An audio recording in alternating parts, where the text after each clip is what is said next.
umiyak talaga ako. Hindi ko lang pinapakita kasi parang feeling ko ang sakit-sakit na isang buong buhay mo ang binigay mo for this. And one day, it's like, I don't want it.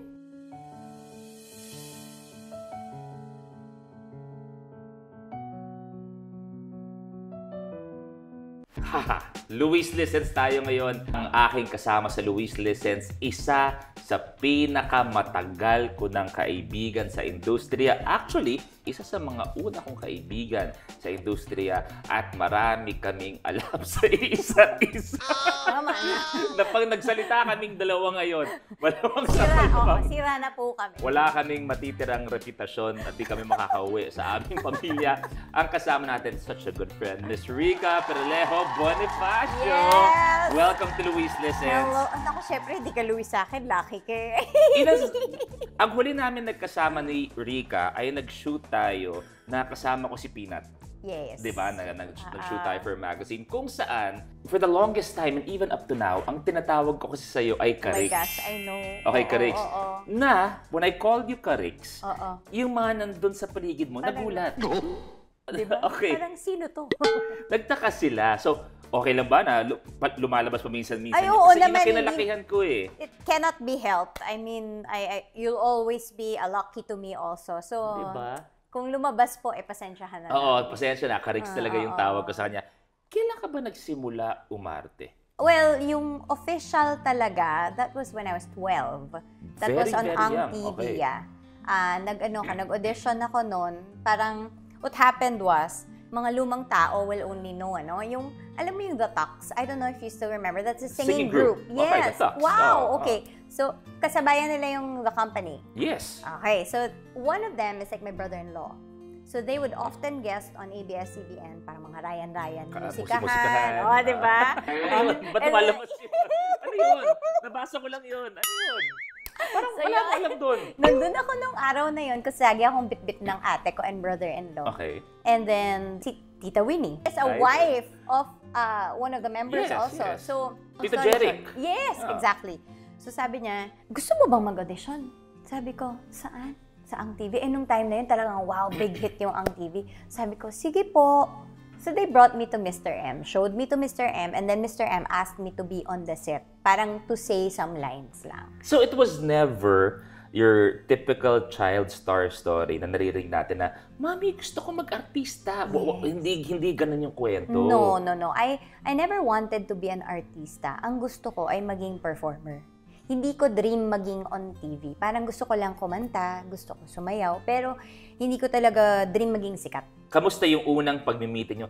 Maniwala kasi, even up to now, pero iba ang magic pag nakaharap nyo si Mr. M. Yeah. Iba. Oo, iba. Even kahit na matagal mo nang kilala si Mr. M, whether it be sa Star Magic, as a director, pag kinausap mo, uso yun dyan. Di ba? I wish na other artists can experience, iba yung dating talaga. Iba talaga. It was the first time. Imagine, I was just 12, so I wasn't really that tall yet. I was basically a kid. So, and ang Mr. M. So parang, this is Mr. M. Ganyan lang ako. Okay. Hindi ko na alam yung sasabihin ko. Tapos he just asked me, can you sing? Sabi ko, yes. Sing for me now. Okay. So ako naman, kanta naman ako ng, look at this stuff. Little Mermaid? Little Mermaid siya, pero kapanahunan namin. Okay. No? What I remember very, very vividly is that I was wearing a shirt that was 3-4-100 from Cinderella. Teka lang, may Cinderella pa ba? Wala na yata. Wala na. Meron pa serious? Cinderella? Okay, Cinderella. Okay. So, 3-4-100. Then, Kung alam niyo yun, naka-maintenance kayo. Malamang sila. sakit na yung mga likod nyo, ganyan. Ayoko Wearing that kitang shirt. kausap.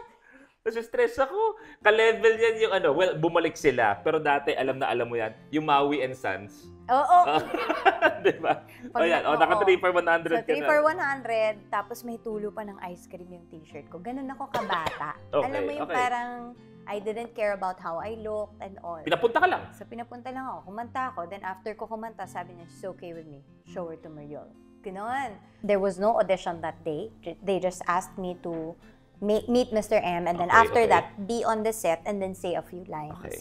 Nag-lines lang ako. Then after that, rest is history. Like every Saturday, they would call me. Tapos when you got the job nga, Parang, nakapasok ko. Anong pakiramdam? Sabi mo nga na initially, ang gusto mo lang singer, dancer, or some sort of performance. Right. Pero yung nagiging artista ka na. I didn't really feel it that much. Kasi parang, I don't know, ikaw, malalaman mo to. During that time, being an artista didn't really feel like you were a celebrity.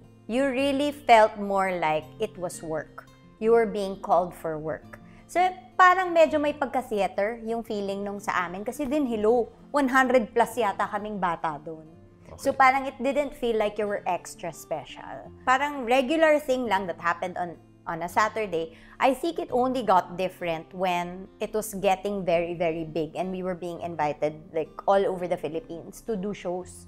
Yun na yung parang doon ako napapagod kasi parang bumabagsak yung health ko kasi, I was just a regular kid. Yeah. Tapos biglang ngayon, you rarely slept because every day halos meron kang pinupuntahan na show, ganon. Eto, pwede kong tanongin to kasi matagal-tagal na rin naman. Do you remember kung magkano pa yung TF niyo noon? Oh yeah!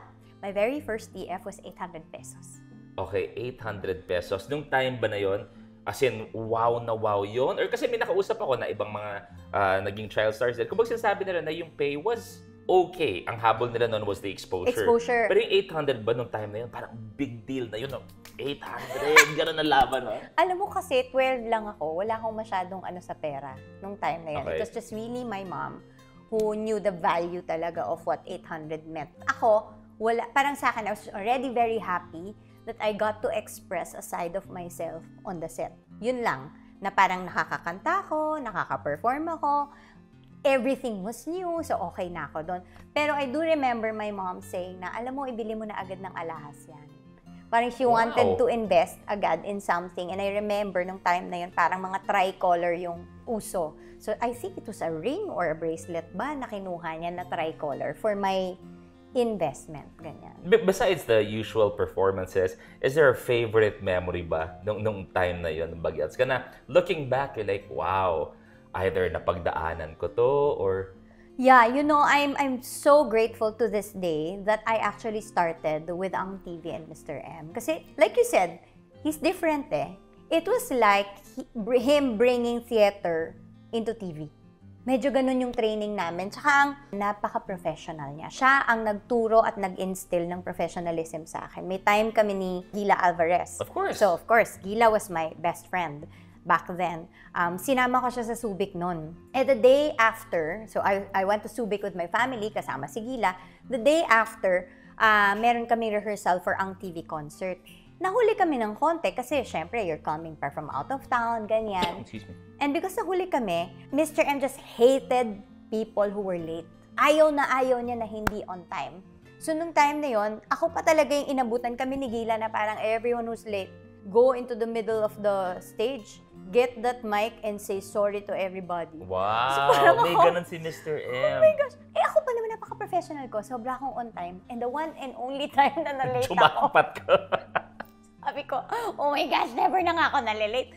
So I really had to go into the center and say, I'm sorry for making all of you wait for being late. Ganon! To this day, I hold that memory dear because that will always be something that Mr. M taught all of us. Walang artista dito. Okay, napag-usapan na natin. Nag-start ka nga at a young age. Tapos when you were growing up, si Rick has always been a regular fixture in the industry. Grabe yung fixture. Totoo naman. Kasi di ba yung parang nakita natin lang, all throughout. So, paano yung nalampasan mo na ang pagiging bata? Tapos yung mas may mas may consciousness ka na, mas may taon ka na, mas may experience, may wisdom. How was it growing up na talaga in the industry do sa latter part ng teenage years na talaga? Well, and 20 plus. In the beginning, Ang TV felt like it was play. It was like a part of school, parang ganyan. But growing up, of course, you'd feel na ito yung nagiging trabaho. I guess pare-pareho lang naman tayo, no? Na eventually you graduate and feel like, ito na yung work ko. Like you didn't really plan on it. Like I never had mga kamag-anak na nag-artista, nag-showbiz. So, di ko naman alam na career to is a viable career for me. So that's how it felt. Na growing up in the industry, it was becoming more and more of a career. And, that entailed like a lot of thinking, a lot of strategy, a lot of, twists and turns na you never thought you would take in your life. May tanong ako sa'yo, kasi sa mga na-interview ko on Louise Listens, eto, bata pa lang tayo. Okay. Pinapanood na natin siya. Sino to? John Prats. Bata pa lang tayo, John Prats na yan. Dance floor, gumaganyan yan, dance floor dynamite. And dumaan siya sa awkward phase. Di ba sila dati yung ilan sa pinakasikat na child stars?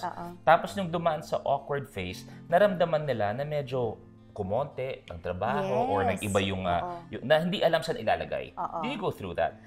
You know what? I didn't really go through it because nagtuloy-tuloy ako. Maybe a little bit in like siguro parang between ang TV and my 20s, medyo parang where do I go? But at that time kasi, the networks were also so small, they kept using us naman paulit-ulit. So, I needed somebody for this, kung maibabalik ko lang, mga little shows here and there, pati yung variety shows, nalagay naman kami lahat doon.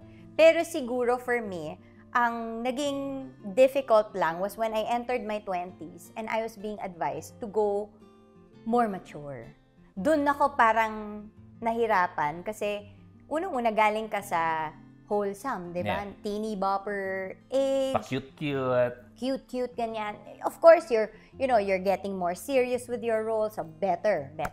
But then, to get a little more mature, as in like the sexy route at around 20s, I was a bit, parang I never saw myself as sexy. And that was fairly new nung time na yon, di ba? Yeah, it wasn't something that, and especially as someone who comes from like, para kasi kami Mickey Mouse Club, di ba? Yes. parang somebody who comes from that, ganyan ka na, parang, okay, magsisexy ka na ngayon.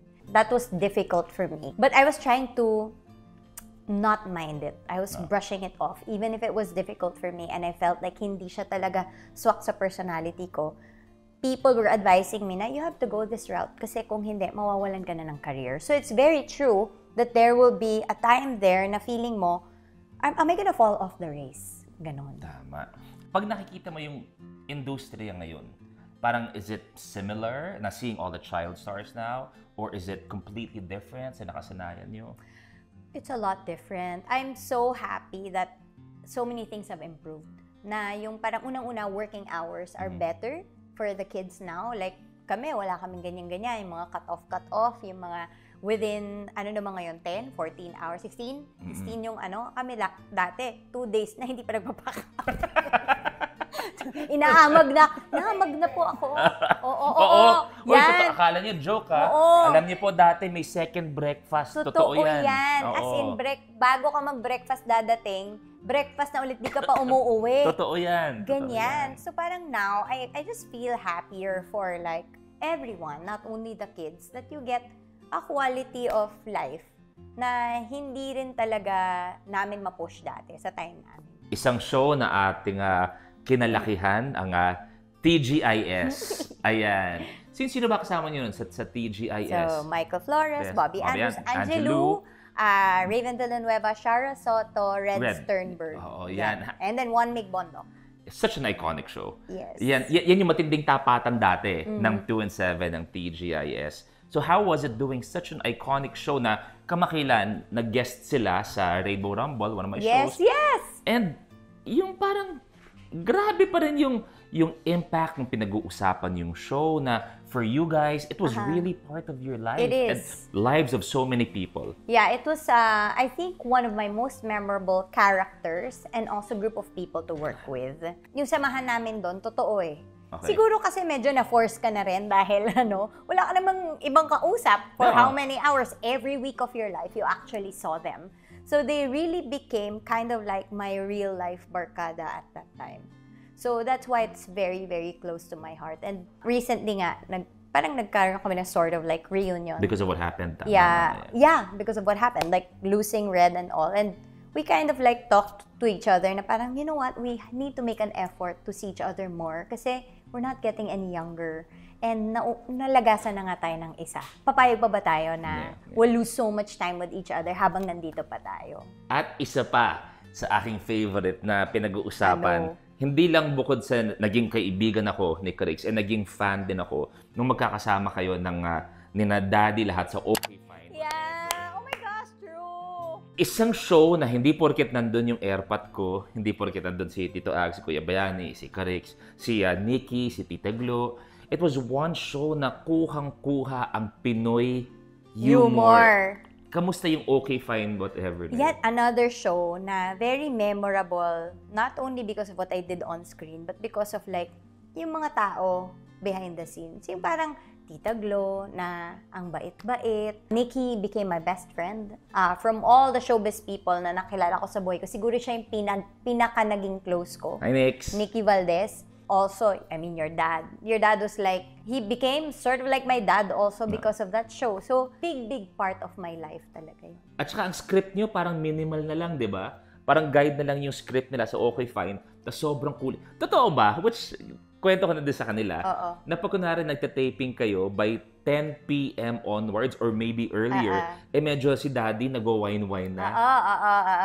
Actually, we looked forward to that. Na parang paggabi na, yung alam namin na after namin mag-work, we're going to hang out pa with each other. That's why nga, ang close namin. Kasi talagang until the wee hours of the night, magkakasama kami. At ganun lang, papunchlinean lang kami hanggang mga 4, 5 a.m. Ganyan. Eto, medyo babalik lang ako kanina na sa napag-usapan natin when you were a child star, tsaka yung mga next few years. How lucky were you, lucky, na pinag-uusapan namin to actually be behind the camera, na hindi pa ganito o ganon ang social media? Very lucky. Alam mo yan? Oo. I mean, like, I've never tried to hide it. That I wasn't really like a wholesome and like very good person. I mean, who is naman kasi? 100%, di ba? Na parang mabait. Sobrang bait ko. Ayun. As of today, as of today. Huling nagsinungaling ako, 1998 pa. Ay, grabe. Tandang-tanda mo. Gusto ko yung may year. Lahat tayo dumadaan doon, huwag kayo magmamalinis. Hindi, totoo yan. Kaya nga din actually, when, I get to meet kids nowadays, like yung younger people who are so frustrated with their image online and all, I always say, ano ba kayo? Ako din. Ang dami kong pinagagawang ganyan. Hindi lang talaga nakita sa camera. And I'm just really grateful also that wala pa ngayon. Kasi I don't know how I would have handled that. I mean, seeing what we see right now, di ba, na yung mga, siguro yung pressure sa mga, kahit hindi naman sila din talaga legit na, parang they're not really like, they don't have celebrities or like artista as their job, di ba? Hindi naman nila career yon. Pressure pa rin sila kasi they have this image online that has to be protected, di ba? So, I don't know how I would have handled that. Kung bata ako, ganun na. So, I think it's very good to not have that, although I kind of like get sad for the kids now who are not guided properly na okay lang yan. Okay, doon na tayo papunta. Eksakto. Sabi mo nga, ang TV, tapos the next few years, nag-okay fine lahat-lahat. And now I see you as a wife, as a mom, na I'm very, very proud. Yes. Diba, ako din, nung kausap na kita as tatay, sabi ko, naiiyak ako, pero pipigilan ko lang. Pero anong pakiramdam? Ito curious lang, sabi ko nga, babalikan ko, ang tagal ko nang kilala si Karix na when we did that shoot, tapos, ako kasi I see you on social media. And yung huling pagkikita natin, ang layo, ang tagal. Pero nung nakita mo na ako na rin na may kasamang baget, si Peanut. I know. It's a very different feeling. I think you also already know this, no? Na parang, you will not know this kind of feeling apart from like just really experiencing being a parent yourself, di ba? Na parang, lalo na nung bata ako, di ba? Ang dami kong naging roles and all. Yung range of emotions ko, ang dami. Kasi syempre, binigyan ka na ng role na luka-luka, binigyan ka na ng role na matino ka, na kontrabida ka, lahat nagawa mo na yun. Pero hindi ko pa pala alam yung emosyon na dala-dala ng pagiging isang ina. Iba pala yun. So, tama ba? You have two, if I'm not mistaken? I have two. I have an 11 and I have a 6. 11. Si Peanut kasi mag-3. Hindi ko ma-imagine si Peanut ng 5, ng 7, much more 11. Yeah. Yan yung kumbaga, iba, may sarili na yan. May sariling gusto, may sariling ayaw, may sariling diskarte sa buhay. Kamusta ang 11-year-old ngayon compared nung 11 years old ka? You know what? They are so lucky. Kasi meron silang, alam mo yung parang they can be a whole lot of things that they want to be because that's also what the internet naman affords. Diba? Na parang pwede nilang subukan yung maraming bagay at matutunan yung mga ibang bagay na hindi mo na kailangan pumunta ng library. Alam mo yun? Yung Dewey Decimal System. Oo, yung gano'n, di ba? So, hindi na natin kailangan mag-ganyan-ganyan, magpa-library card, mag-ano. I mean, like, it's still, sometimes I feel like kulang naman sila sa experience na gano'n. Di ba? Kasi parang tayo, we really had to go through that. May diskarte talaga na sobra. But then again, also, some things naman, you know that they're so knowledgeable and informed because of the availability of information. Yes. So, meron din talagang pros and cons, pero siguro, ang masasabi ko lang na pagkakaiba talaga namin, yung panahon kasi natin, hindi naman uso na kausapin ka ng magulang mo. Parang they just tell you what to do, pero hindi nila talaga tinatanong yung, kamusta ka na? Or yung parang, yung they really,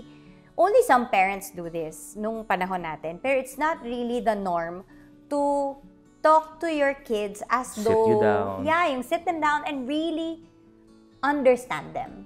Kasi dati, yung mindset ng pagiging magulang ay palakihin ko lang tong mabuti, mabait, matulungin, ganun lang, di ba? Pero hindi mo iniisip na parang, kamusta kaya siya? Kamusta kaya ang puso niya? Yung ganun, ano mo talaga, gusto mo talagang makilala yung anak mo. Not that ayaw nila, it just wasn't the norm. We all thought back then that the role of a parent was, pakainin mo lang. Kasi we understand buhayin mo. Na minsan may ibang diskarte na hahayaan ko siya. Yes. May diskarting gano'n na magulang. I'll let you be, live your life. If you need me, dito lang ako. Pero kung ako yung kukusa sa'yo, parang... Iba. Parang hindi yun yung nakasanayan. So now, ang difference is because we are so, again, informed by everything, di ba? I feel like I am parenting differently from my mom and from my dad and from that generation na mas kinakausap ko talaga yung anak ko, mas nakaka-build talaga ako ng relationship with him. General advice, ano ang dapat kong abangan kay Peanut pagpapunta? Siyempre, every kid's special and unique. Pero yung papunta ng 11. No one can prepare you talaga for the changes of your child. And you're in a very sweet spot. 3 is like, wow, you and the mom are like both, okay, mama and papa, my world. Abangan mo yung pag hindi ka na nila world. Nasa-stress ako. Nakaka-stress talaga yan. Kasi parang, ngayon nakikita, lalo na, babae pa yan. Ako, papa is everything. But there will come a time, and they need it. They really need it. They need to have friends. They need to have a world that is outside of you. Ayoko. I know. Ayoko. Sino ba namang maghulang gusto nun, di ba? Ready. So I think that was actually my year, this year. This is 2025 for me, that my son after, so ilang years kami din, since he was 5, I was homeschooling him. He expressed to me this year, I don't want to be homeschooled anymore. Ayoko. Actually, we were discussing that last month. Kami ni Jessie, we were discussing homeschool. Right. In fact, ang isa sa mga tinawagan ko noon, si Check. Yes! Si Check. I was asking for advice sa kids nila. So we had a very nice discussion about homeschooling. Ako naman, just to share with you from one parent to another. Sabi ko naman kay Peanut, my daughter who's a very beautiful, kind, loving child. Sabi ko, dapat matanggap mo na walang pwedeng mangligaw sa'yo. I know. Sabi ko, swerte ka na kung maarawan ka. Ngayon na, yan, Diyos ko record nyo, isave nyo to para babalikan nyo to. Hindi ako tatanggap ng kahit sinong mangliligaw sa aking bahay. Okay. Ngayon, kung apelido mo, Ayala, Si, Razon, Gokong Wei, paghahanda pa kita ng sandwich. Pasok ka lang. Okay. Business pala. Business pala to. Hindi ko ma-imagine na, wow, that gave me daming emotion na mag-ready ka na hindi na lang ikaw. Ang mundo niya, ganun talaga. Mangyayari at kailangan niya yun. Yun yung isang kailangan natin matanggap as parents na it's not... Nako, Jessie, kailangan mo tong...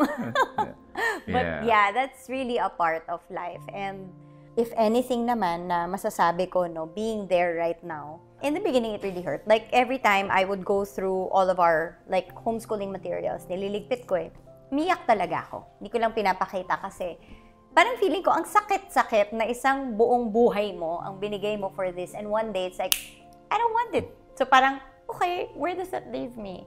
And then you know what? That's the funny thing na ito rin yung season na biglang nag-open ulit yung maraming doors sa buhay ko. And it feels like I'm in a second wind of life. Na in my 40s is like when I feel like I'm finding myself again, like a lot of like who I was before and a lot of I'm still becoming. Yun yung nakikita ko sa taon ko na to. At isang door na nagbukas ay ang Manila's Finest. Yeah. Kita ba yung segue na yun? Lapit yan. Award-winning host. Kita yun. By na yun. Sabi niya. Eto na yung bangko. Ako na. Ano ang Manila's Finest? Tell us about that.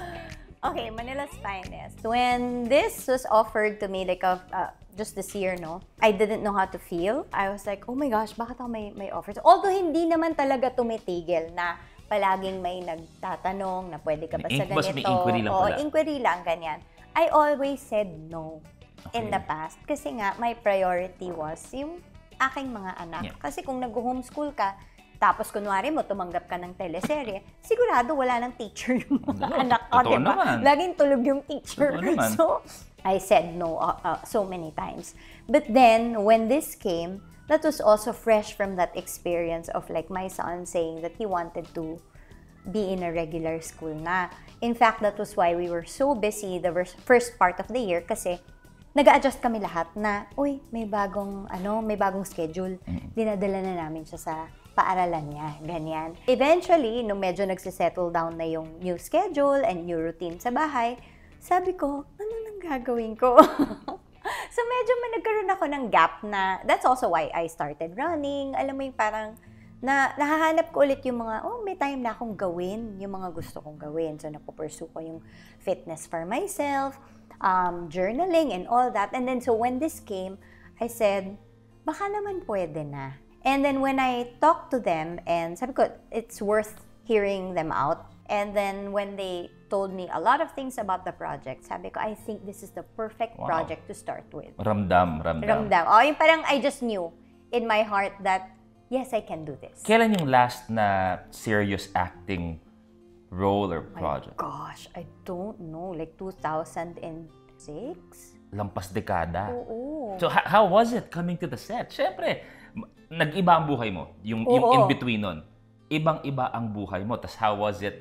Now, one, you have to portray a character. Two, ang tagal mong wala sa bahay. Yeah. So how was the first 3 shooting days niyo? Well, the first shooting day, I was a bit nervous. Of course, na parang, how does this work all over again, right? I mean, like... Camera? At saka, dun ko palang malalaman na is there such a thing as muscle memory for acting. Kasi I haven't really practiced it in like the last over 10 years, right? So parang nag-iisip ako na, is it like riding a bike?